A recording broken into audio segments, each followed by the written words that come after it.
바벨탑과 아브람을 부르심. 사람들은 하나의 언어를 쓰며 힘을 모아 큰 도시를 세우고 하늘에 닿는 탑을 쌓기 시작했습니다. 그들은 말했습니다. 자, 성읍을 세우고 꼭대기가 하늘까지 닿는 탑을 세워 이름을 날리자. 그러나 그들의 마음은 하느님을 향하지 않았습니다. 오히려 자기 이름을 높이고 스스로 영원한 자리에 오르려 했습니다. 하느님께서는 그들의 교만을 꺾으시고 언어를 흩으시어 사람들이 서로 이해하지 못하게 하셨습니다. 그 탑은 결국 미완으로 남았고 그곳은 바벨이라 불리게 되었습니다. 이와 달리 하느님께서는 한 사람을 택하시어 그의 이름을 높이고 그를 통해 온 세상에 복을 내리시려 했습니다. 그 사람이 바로 아브람이었습니다. 아브람은 메소포타미아 문명 한가운데 칼데아 우르에서 태어나 자랐습니다. 그곳은 티그리스와 유프라테스 강이 흘러가며 풍요를 만들어낸 땅, 높은 지구라트 신전이 세워져 있고 사람들은 달의 신 난나를 섬기며 살았습니다. 도시는 번성했지만 그 삶 속에는 언제나 우상 숭배와 불안한 평화가 깔려 있었습니다. 사람들은 달과 별, 강과 땅을 신으로 여기며 제사를 드렸지만 아브람의 마음속 깊은 곳에서는 보이지 않는 참 하느님을 향한 갈망이 피어나고 있었습니다. 밤하늘은 깊고 어두웠고 수많은 별빛이 은은하게 대지를 비추고 있었습니다. 아브람은 고요한 들판에 서서 별들을 바라보았습니다. 찬란한 별빛 속에서 바람이 살며시 그의 머리칼을 스치고 멀리서 흐르는 강물 소리와 풀벌레의 울음소리가 마음을 차분하게 만들었습니다. 그 순간 그의 마음속에 조용하지만 단호한 음성이 울려 퍼졌습니다. 너는 고향과 친족과 아버지의 집을 떠나 내가 너에게 보여줄 땅으로 가거라. 나는 너를 큰 민족이 되게 하고 너에게 복을 내리리라.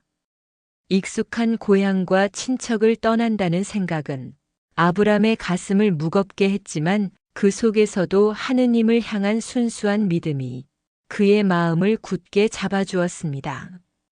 그는 조용히 별빛을 바라보며 속삭였습니다. 하느님, 제가 당신의 부르심을 따르겠습니다. 모든 길과 미래를 당신께 맡깁니다. 제 마음과 몸, 삶의 모든 것을. 사라이는 그의 곁에서 묵묵히 함께 걸었습니다.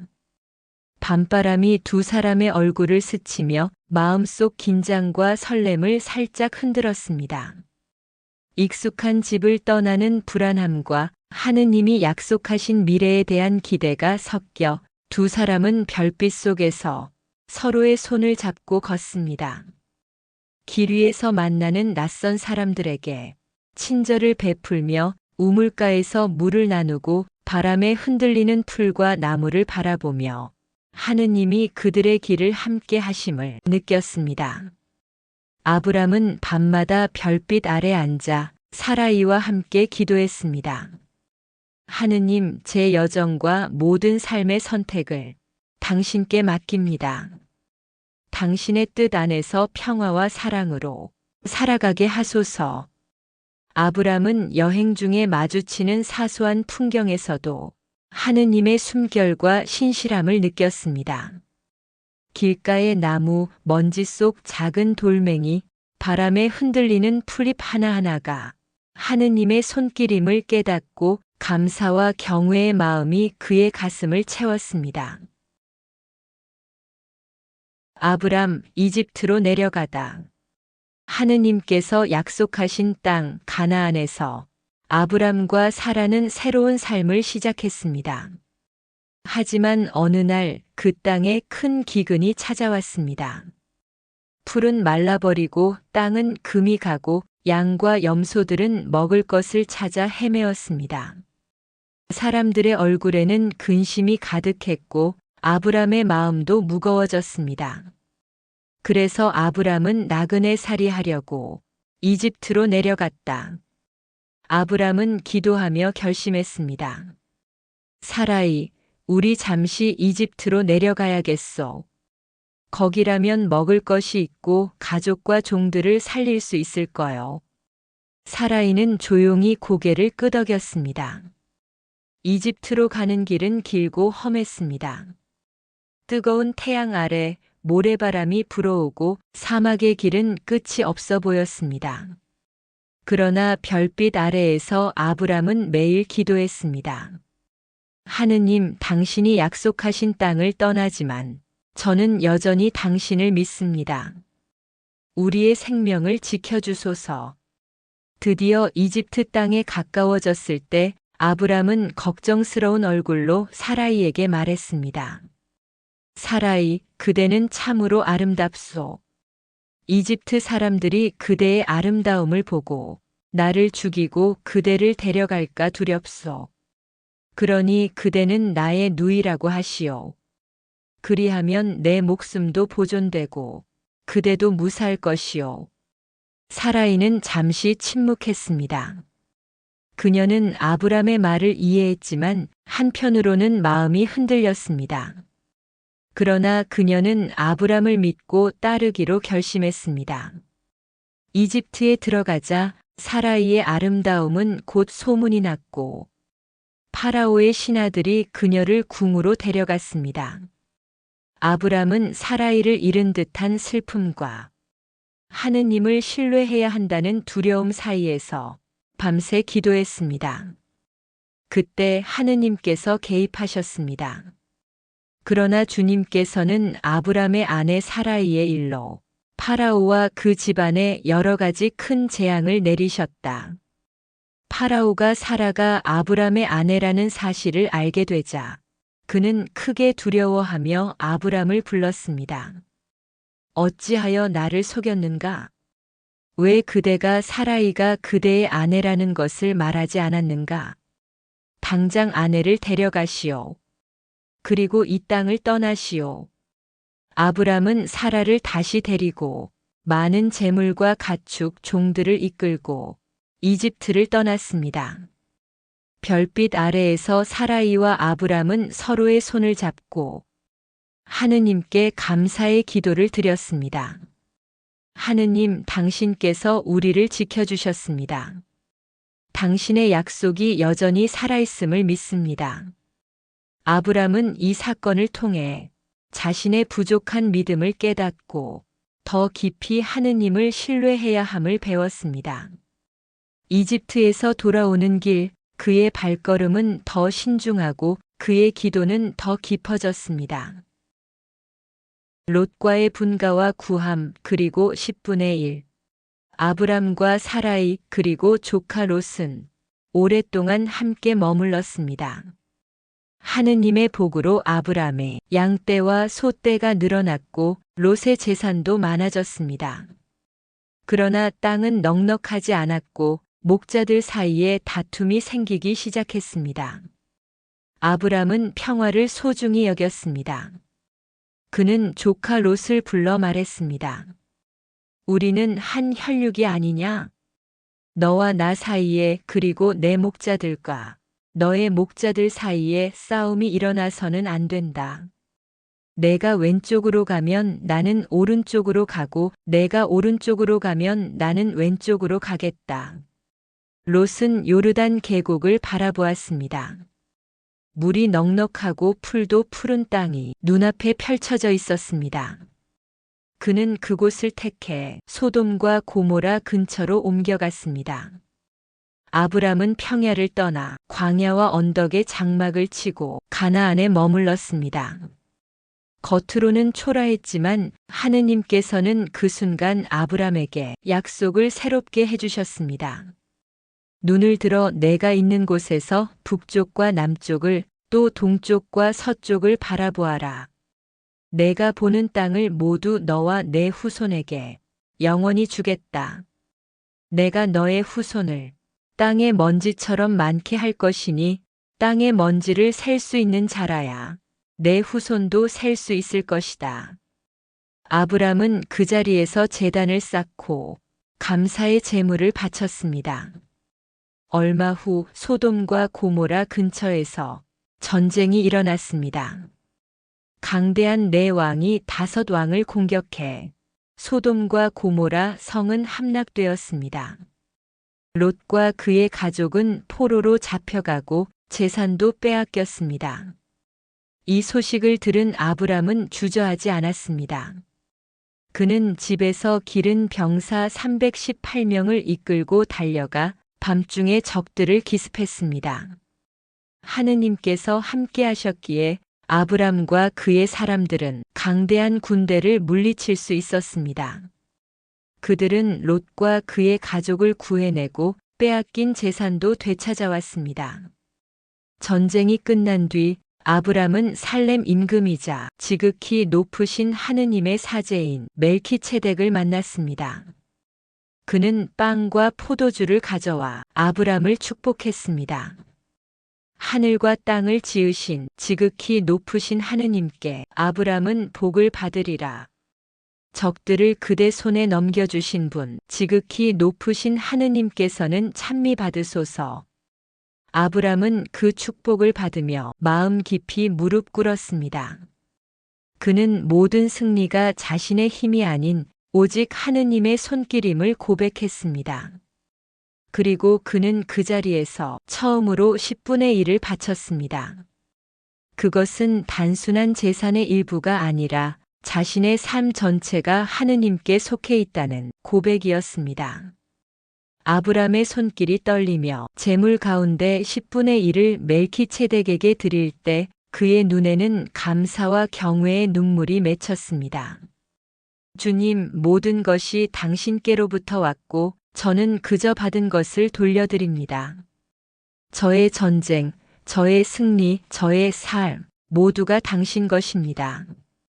그 순간 광야의 바람은 부드럽게 불어와 아브람의 마음을 감쌌습니다. 10분의 1은 단순한 의무가 아니라 하느님께 드린 사랑과 신뢰의 첫 결실이었습니다. 훗날 레위 지파의 제사 제도가 세워지기 전 아브람이 드린 이 10분의 1은 율법 이전의 믿음의 행위로서 참된 제사는 마음의 신뢰와 감사에서 비롯된다는 것을 보여주었습니다. 따라서 아브람이 드린 10분의 1은 단순히 전리품의 일부가 아니라 그리스도 안에서 완성될 구원의 제사와 연결되는 신학적 의미를 가진 것입니다. 또한 멜키체덱이 왕이자 사제로서 떡과 포도주를 바친 사건은 장차 예수 그리스도께서 참된 대사제로 오셔서 자신의 몸과 피를 떡과 포도주의 형상 안에 내어주실 성체 성사의 예표로 이해됩니다. 정리하면 10분의 1은 성경에서 처음 언급된 사건이고 멜키체덱은 단순한 인물이 아니라 훗날 예수 그리스도를 예표하는 인물로 이해됩니다. 시편 110편 히브리인들에게 보낸 서간 7장의 연결됨. 멜키체덱은 레위 지파의 제사 제도가 세워지기 훨씬 전에 존재한 사제로 영원하고 보편적인 제사직을 상징하는 것입니다.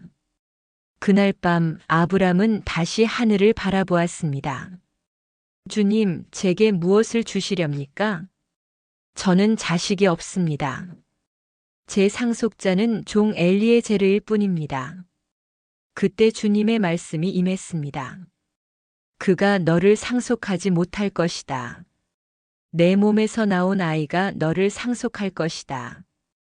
그리고 하느님께서는 아브람을 밖으로 데리고 나가 말씀하셨습니다. 하늘을 쳐다보아라. 내가 셀 수 있거든 저 별들을 세어보아라. 너의 후손이 저렇게 많아질 것이다. 아브람은 별빛 아래에서 눈을 감고 하느님의 말씀을 믿었습니다. 그리고 하느님께서는 그 믿음을 의로움으로 여기셨습니다. 하가르와 이스마엘. 세월이 흘러도 사라이는 여전히 아이를 갖지 못했습니다. 그 기다림 속에는 아픔과 인간적인 불안, 실망이 스며 있었습니다. 하지만 그녀의 마음 깊은 곳에는 하느님께서 언젠가 길을 열어주실 것이라는 믿음이 있었습니다. 사라이는 아브람에게 말하였습니다. 여보, 주님께서 나에게 자식을 갖지 못하게 하시니 내 여종과 한자리에 드셔요. 하가르는 사라이의 여종이자 조용하고 강인한 여인이었습니다. 하가르는 낯선 운명과 미래에 대한 걱정이 가득했지만 하느님의 돌보심이 그녀를 이끌었습니다. 보라, 너는 임신한 몸, 이제 아들을 낳으리니 그 이름을 이스마엘이라 하여라. 이스마엘의 이름은 하느님이 들으신다라는 의미를 담고 있습니다. 이렇게 태어난 이스마엘은 아브람의 첫 아들이 되었습니다. 아브람이 86살 때입니다. 그리고 훗날 그는 놀랍게도 역사의 또 다른 한 줄기로 이어집니다. 유다인과 그리스도인에게는 이사학이 언약의 계승자였지만 이슬람 전승에서는 이스마엘이 아랍 민족의 뿌리로 존중받습니다. 그래서 이스마엘은 오늘날 이슬람교의 시조와 같은 인물로 여겨지지요. 아브람의 후손 가운데 이사학을 통해서는 이스라엘 백성이, 이스마엘을 통해서는 아랍 민족이 태어났습니다. 하느님의 구원 역사 안에서 두 흐름이 각기 다른 길을 걸어갑니다. 언약과 아브라함과 할례. 아브람이 99살이 되었을 때 하느님께서는 아브람에게 특별한 약속을 확인시키셨습니다. 그의 이름을 아브람, 즉 높은 아버지에서 아브라함, 많은 민족의 아버지로 바꾸시며 깊은 언약을 새롭게 세우신 것입니다. 너는 더 이상 아브람이라 불리지 않을 것이다. 이제 너의 이름은 아브라함이다. 내가 너를 많은 민족들의 아버지로 만들었기 때문이다. 아브람은 이름의 변화가 단순한 호칭 이상의 의미임을 깨달았습니다. 이제 그는 한 가정의 가장을 넘어 하느님께서 세우신 수많은 민족의 조상으로서의 새로운 정체성과 사명을 받게 된 것입니다. 하느님과의 언약, 미래의 후손, 그리고 신실한 믿음 속에서 살아갈 새로운 정체성과 사명이 그의 마음속 깊이 새겨졌습니다. 하느님께서는 또한 아브라함과 그의 후손에게 할례를 명하시며 말씀하셨습니다. 곧 너희 가운데 모든 남자가 할례를 받는 것이다. 할례는 단순한 육체적 의식이 아니라 하느님과 맺은 언약의 살아있는 표지입니다. 그것은 하느님께 대한 순종과 신뢰, 삶 전체를 맡기는 헌신을 상징합니다. 아브라함이 손으로 자신의 몸을 만지며 할례를 받는 순간 그의 마음은 하느님과 깊이 연결되고 이 행위 하나로 자신과 후손 모두가 하느님의 언약 속에 속하게 되는 신성한 서약이 완성됩니다. 아브라함은 밤하늘의 별빛을 바라보며 조용히 기도했습니다. 하느님, 제가 앞으로 걸어갈 길과 후손의 길을 당신께 맡깁니다. 제 삶과 모든 선택이 당신께 합당하기를 원합니다. 그 순간 하느님의 평화와 은혜가 그의 마음속 깊이 스며들었습니다. 하느님은 사라이도 사라로 이름을 바꾸셨습니다. 아브라함은 사라와 하가르, 가족과 함께 미래를 향한 새로운 희망과 언약 안에서 살아가는 결단을 느꼈습니다. 소돔을 위한 기도 그리고 하느님의 자비. 아브라함은 저녁 장막 앞에 앉아 있었습니다. 그날 3명의 낯선 이들을 대접했고 그 가운데 한 분이 놀라운 약속을 주셨습니다. 내년 이맘때 내 아내 사라가 아들을 낳을 것이다. 그 이야기를 들은 사라는 정말일까? 이렇게 나이가 들어서도 아이를 낳을 수 있을까? 하고 생각했습니다. 그러나 기쁨의 약속 뒤에 무거운 소식이 이어졌습니다. 소돔과 고모라의 죄악이 너무 크다. 그들의 부르짖음이 하늘에 닿았다. 하느님께서 말씀하셨습니다. 그러자 아브라함은 롯이 생각났습니다. 그곳에는 조카 롯이 살고 있었기 때문입니다. 그는 주님께 담대히 나아가 간청했습니다. 주님, 의인 50명이 그곳에 있다면 그래도 멸하시겠습니까? 그 50명 때문에라도 멸하지 않겠다. 그럼 혹시 의인 40명이 그곳에 있다면 그래도 멸하시겠습니까? 그 40명 때문에라도 멸하지 않겠다. 숫자는 점점 줄어들어 마침내 10명이 되었습니다. 주님께서는 말씀하셨습니다. 그 10명 때문에라도 멸하지 않겠다. 여기서 우리는 하느님의 자비로우심을 봅니다. 죄악은 무겁지만 주님께서는 단 한 줌의 의인 때문에라도 많은 이들을 살리고 싶어 하시는 분이십니다. 아브라함의 간구 속에서 우리는 타인을 위해 기도하는 믿음의 힘을 배웁니다. 소돔과 고모라의 멸망, 그리고 롯의 구원. 그날 밤 두 천사가 소돔에 도착했습니다. 롯은 성문에서 그들을 맞이하며 간청했습니다. 제 집에 들어와 주십시오. 발을 씻고 쉬어가십시오. 그러나 성의 사람들은 음란함과 폭력으로 가득 차 있었습니다. 그들의 죄악은 이미 한계에 다다른 상태였습니다. 천사들은 롯을 붙잡고 성 밖으로 이끌어내며 말했습니다. 뒤돌아보지 말라. 산으로 도망하라. 하지만 롯의 아내는 그 명령을 어기고 뒤를 돌아보았고 순간 소금 기둥으로 변했습니다. 불과 유황이 하늘에서 쏟아졌고 소돔과 고모라는 하룻밤 사이에 잿더미가 되었습니다.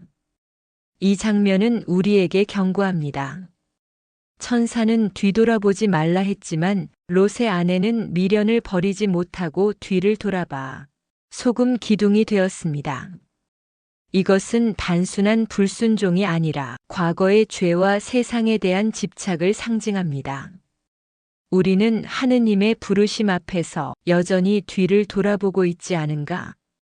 떠나야 할 옛 습관, 죄가 있는 자리, 세속적 집착을 붙잡고 있지는 않은가? 성찰해 봐야 할 것입니다. 그러나 동시에 롯과 그 가족을 붙들어 주신 손길 속에서 우리는 끝까지 붙잡으시는 하느님의 자비를 기억합니다. 하나 더 롯이 구원받은 것은 단순히 그의 의로움 때문이었을까요? 아브라함의 중재 기도 덕분이기도 합니다. 하느님께서 그 들판의 성읍들을 멸망시키실 때 아브라함을 기억하셨다. 롯을 그 멸망의 한가운데에서 내보내 주셨다. 이 말씀이 멸망의 순간 아브라함이 했던 기도를 기억하신 하느님을 보여줍니다.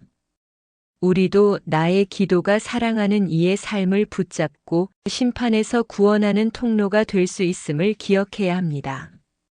사랑하는 사람들을 위해 기도하십시오. 모압과 암몬의 기원. 롯과 두 딸은 산속 동굴에 머물렀습니다. 세상과 단절된 듯 절망과 두려움에 사로잡혀 있었습니다. 두 딸은 말했습니다. 세상에 남자가 없어 우리의 가문이 끊어질 것이다.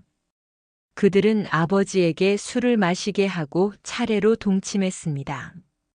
그리하여 큰 딸은 모압을, 작은 딸은 벤 암미를 낳았습니다. 그들은 훗날 모압족과 암몬족의 조상이 되었습니다. 이 장면은 인간의 연약함과 어리석음을 드러내지만 하느님은 이런 불완전한 역사마저 구원의 도구로 사용하십니다. 모압 사람 룻이 훗날 다윗 왕의 조상이 되었듯 하느님은 우리의 상처와 부족함도 구원의 길로 바꾸실 수 있습니다. 아브라함과 아비멜렉 그리고 하느님의 보호. 아브라함과 사라는 그랄 땅으로 이주했습니다. 그곳에서 아브라함은 잠시 두려움을 느꼈습니다. 낯선 땅, 강한 왕, 그리고 외국인으로서의 연약함이 마음을 무겁게 했습니다. 사라를 내 아내라 밝히면 혹시 나를 해치진 않을까?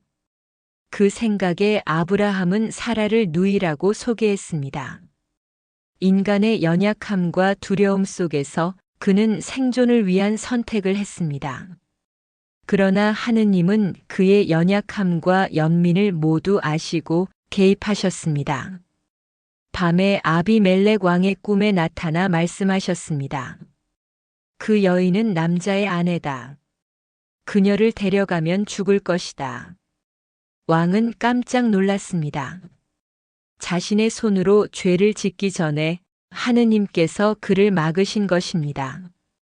아비멜렉은 곧 아브라함을 불러 물었습니다. 왜 당신은 이렇게 말했습니까? 나는 깨끗한 마음으로 있었습니다. 아브라함은 겸손하게 대답했습니다. 나는 두려워하였습니다. 이 땅에는 두려움이 많기에 사라를 보호하고 저 자신과 그녀를 지키고자 그렇게 말했습니다. 하느님께서는 아비멜렉을 지켜주셨고 아브라함과 사라 또한 보호받았습니다. 이에 아브라함이 하느님께 기도하자 하느님께서는 아비멜렉과 그의 아내와 그의 여종들의 병을 고쳐주셨다. 그래서 그들은 다시 아이를 낳을 수 있게 되었다. 주님께서 아브라함의 아내 사라 때문에 아비멜렉 집안의 모든 태를 닫아버리셨던 것이다. 아브라함은 그 땅에서 아비멜렉을 위해 기도했고 왕과 그의 집안에 평화와 은총이 임했습니다. 아브라함도 완전한 인간이 아니었습니다. 두려움 속에서 선택을 했습니다. 그러나 하느님은 그의 연약함 속에서도 그를 신실하게 보호하시고 필요한 교훈과 은총을 주십니다. 우리도 두려움과 인간적 연약함 속에서 선택할 때가 있지만 하느님께서는 늘 우리를 붙들고 계심을 기억해야 하겠습니다. 이삭의 탄생과 성장. 오랜 기다림과 기도의 시간이 흐른 뒤 사라는 마침내 임신하게 되었습니다. 아브라함은 매일 밤 별빛 아래서 마음속으로 하느님께 감사드렸습니다. 하느님, 제가 오랫동안 기다린 이 기쁨을 주셨습니다. 제 아들, 우리의 후손을 당신께 맡깁니다. 별빛이 차분하게 대지를 비추고 밤바람이 사라의 얼굴을 스치며 작은 발걸음 속에서도 희망과 감사가 느껴졌습니다. 드디어 사라는 아들을 낳았습니다. 그의 이름은 이삭, 웃음과 기쁨을 의미하는 이름이었습니다. 아브라함은 사라가 자기에게 낳아준 아들의 이름을 이삭이라 하였다. 하느님께서 나에게 웃음을 가져다 주셨구나. 이삭이 태어났을 때 아브라함은 100살이었습니다. 아브라함은 아기를 안으며 눈시울이 붉어졌습니다. 하느님, 제 아들을 당신께 맡깁니다. 그의 삶이 하느님의 뜻 안에서 평화롭고 충만하게 자라기를 바랍니다. 오랜 기다림과 기도의 끝에 이삭이 태어난 기쁨 속에서도 사라는 마음속 깊은 갈등을 느꼈습니다. 이스마엘이 우리 가정에 머무는 것은 어렵습니다. 우리 후손의 약속을 위해 그를 내보내야 합니다. 아브라함의 마음은 무거웠습니다. 이스마엘은 그의 첫 아들이었고 하가르와 함께 많은 세월을 살아온 아이였습니다. 하지만 하느님의 말씀과 약속을 생각하며 그는 마음을 가다듬었습니다.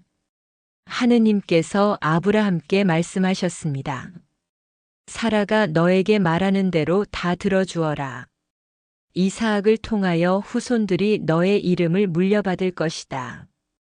그러나 그 여종의 아들도 내 자식이니 내가 그도 한 민족이 되게 하겠다.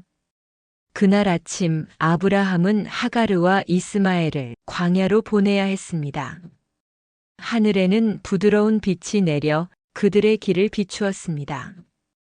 바람은 조용히 흔들리며 풀과 나무를 스쳤고 광야의 먼지가 햇살에 반짝였습니다. 하가르는 눈물을 흘리며 아들을 안았습니다. 하느님, 제 아들을 당신께 맡깁니다.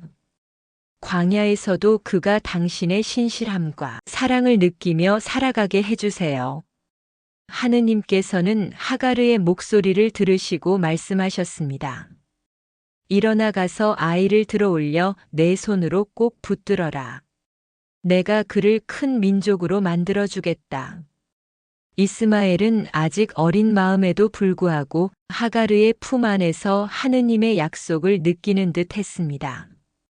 그들의 발걸음은 두렵고 외로웠지만 하느님의 손길과 보호가 함께한다는 믿음이 그들을 감쌌습니다. 아브라함은 멀리서 바라보며 기도했습니다. 주님, 약속의 길을 따라 우리 모두를 인도하소서. 이스마엘과 하가르, 사라와 이삭, 저를 포함한 모든 가족을 당신의 뜻 안에서 지켜주소서. 그 순간 광야 한가운데서 아브라함도 힘든 선택을 해야 했지만 하느님은 모든 관계와 생명을 보호하셨습니다. 하가르와 이스마엘의 발걸음이 하느님의 인도 아래 놓여 있음을 느낄 수 있었습니다. 이삭의 봉헌, 하느님의 시험. 세월이 지나 어느 날 하느님께서 아브라함에게 큰 시험을 주셨습니다. 그의 아들 이삭을 제물로 바치라는 명령이었습니다. 너의 아들, 내가 사랑하는 외아들 이삭을 데리고 모리아 땅으로 가거라. 그곳 내가 너에게 일러주는 산에서 그를 나에게 번제물로 바쳐라. 아브라함의 심장은 요동쳤지만 그는 조용히 별빛을 바라보며 마음속으로 하느님께 묵상했습니다. 하느님, 제 마음은 무겁지만 당신의 뜻을 따르겠습니다. 순종과 믿음을 통해 당신께 영광을 드리겠습니다. 아브라함은 아들 이삭의 손을 잡고 산으로 향했습니다. 길 위에서 그는 조용히 속삭였습니다. 이삭아, 오늘 우리는 하느님의 뜻을 따르는 여정을 걷는다. 하느님께서 모든 것을 아시고 우리를 지켜주실 것이다. 그들은 출발했습니다. 그런데 이삭은 조금 이상한 생각이 스쳤습니다. 제단과 나무는 모두 준비되어 있었지만 어린 양이 보이지 않았던 것입니다. 불과 장작은 여기 있는데 번제물로 바칠 양은 어디 있습니까? 그러자 아브라함은 부드럽게 대답했습니다. 얘야, 번제물로 바칠 양은 하느님께서 손수 마련하실 거란다. 두 사람은 조용히 제단 위로 올라가 별빛과 바람 속에서 하느님의 뜻을 마음에 새겼습니다. 마침내 아브라함은 결심을 하고 칼을 들던 순간 천사의 목소리가 울려 퍼졌습니다. 그 아이에게 손대지 마라. 그에게 아무 해도 입히지 마라. 내가 너의 아들, 너의 외아들까지 나를 위하여 아끼지 않았으니 내가 하느님을 경외하는 줄을 이제 내가 알았다. 아브라함의 눈에는 눈물이 맺혔지만 마음은 평화로워졌습니다. 순종과 믿음으로 견뎌낸 삶이 하느님께 인정받는 순간이었기 때문입니다. 이삭은 조용히 아버지를 바라보며 안도의 숨을 내쉬었고 아브라함은 그의 머리를 쓰다듬으며 별빛 속에서 하느님께 감사의 기도를 올렸습니다. 하느님, 제 삶과 제 아들의 삶이 당신의 뜻 안에서 평화롭고 복되기를 원합니다. 이삭의 봉헌을 통해 우리는 믿음과 순종, 그것에 대한 시험을 묵상할 수 있습니다. 아브라함은 하느님의 명령을 이해하기 어려웠지만 순종했습니다. 우리의 삶에도 이해할 수 없는 상황과 시험이 찾아올 때가 있습니다. 그럴 때 하느님을 신뢰하고 순종하는 마음이 중요합니다. 우리는 자신에게 가장 소중한 것을 하느님께 바칠 수 있을까요? 결코 쉬운 일이 아닙니다. 하지만 아브라함은 시험 속에서 평화를 얻게 됩니다. 믿음과 순종으로 살아갈 때 하느님의 평화와 은혜가 마음을 채운다는 메시지를 줍니다. 아브라함과 사라의 마지막 이야기. 나는 너에게 한껏 복을 내리고 내 후손이 하늘의 별처럼 바닷가의 모래처럼 한껏 번성하게 해주겠다. 내가 나에게 순종하였으니 세상의 모든 민족들이 너의 후손을 통하여 복을 받을 것이다. 세월이 흘러 아브라함과 사라는 지난 날을 돌아보며 마음속 깊이 하느님의 신실함을 묵상했습니다. 오랜 기다림과 시험, 믿음과 순종 속에서 그들의 삶은 하느님의 약속 안에서 풍성하게 채워졌습니다. 사라의 삶도 마침내 완성의 시간을 맞이했습니다. 하느님의 약속 속에서 살아온 그녀는 수많은 기도와 기다림 끝에 이사학을 낳으며 기쁨과 감사를 체험한 날들을 마음에 간직했습니다. 사라가 세상을 떠난 날, 아브라함은 깊은 슬픔 속에서도 하느님께서 함께 하심을 느꼈습니다. 그는 별빛 아래에서 조용히 기도했습니다. 하느님, 당신께서 제 곁에서 사라의 길을 지켜주셨습니다. 그녀의 믿음과 사랑을 기억하며 평안 속에서 당신께 돌아가게 하소서. 아브라함은 사라를 위해 영원히 기념될 장소를 찾고자 헤브론에 있는 막펠라 동굴로 향했습니다. 그곳은 언덕 위에서 부드러운 햇살이 내려앉는 고요한 장소였습니다. 막펠라 동굴은 단순한 묘지가 아니었습니다. 하느님께서 약속하신 가나안 땅의 소유권을 상징적으로 보여주는 이 장소는 하느님께서 약속하신 땅, 언약과 후손의 상징이자 믿음과 신실함이 이어지는 영적 공간이었습니다. 아브라함은 현지 주민 엘론과 정중히 협상하며 막펠라 동굴과 주변 땅을 정식으로 구매했습니다. 그는 하느님께서 주신 재산으로 공정하게 흙값과 금액을 지불하며 말했습니다. 값은 드릴 만큼 다 드릴 터이니 여러분 앞에서 그것을 나에게 묘지로 양도하게 해주십시오. 손으로 흙을 만지며 막펠라 동굴에 사라를 안치하는 순간 아브라함의 마음은 하느님의 약속과 신실함 속에서 평안했습니다. 삶의 끝에서도 하느님은 함께하시며 우리의 믿음과 사랑을 기억하신다는 사실이 그를 위로했습니다. 광야의 바람이 조용히 불어와 막펠라 굴 주변의 나무와 풀을 흔들었습니다. 아브라함은 눈을 감고 사라의 삶과 믿음을 되새기며 마음속으로 기도했습니다. 하느님, 그녀의 삶이 당신의 뜻 안에서 평안히 머물게 하시고 제 마음도 당신께서 주시는 위로와 평화로 채워지게 하소서. 막펠라 동굴은 이제 사라뿐 아니라 미래의 후손과 믿음의 역사가 이어지는 성스러운 장소가 되었습니다. 하느님께서 주신 약속과 언약, 사랑과 신실함이 담긴 이 땅은 삶과 죽음 속에서도 하느님과 함께함을 깊이 묵상하게 합니다. 아브라함은 별빛 아래에서 지난 여정을 떠올리며 마음속으로 고백했습니다.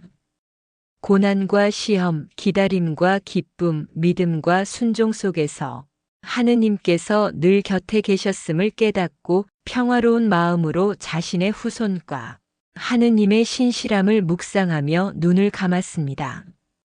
하느님, 당신의 사랑과 은혜는 끝이 없음을 오늘 다시 느낍니다. 제가 남긴 모든 삶의 흔적이 당신의 뜻 안에서 의미 있게 남기를 원합니다. 아멘.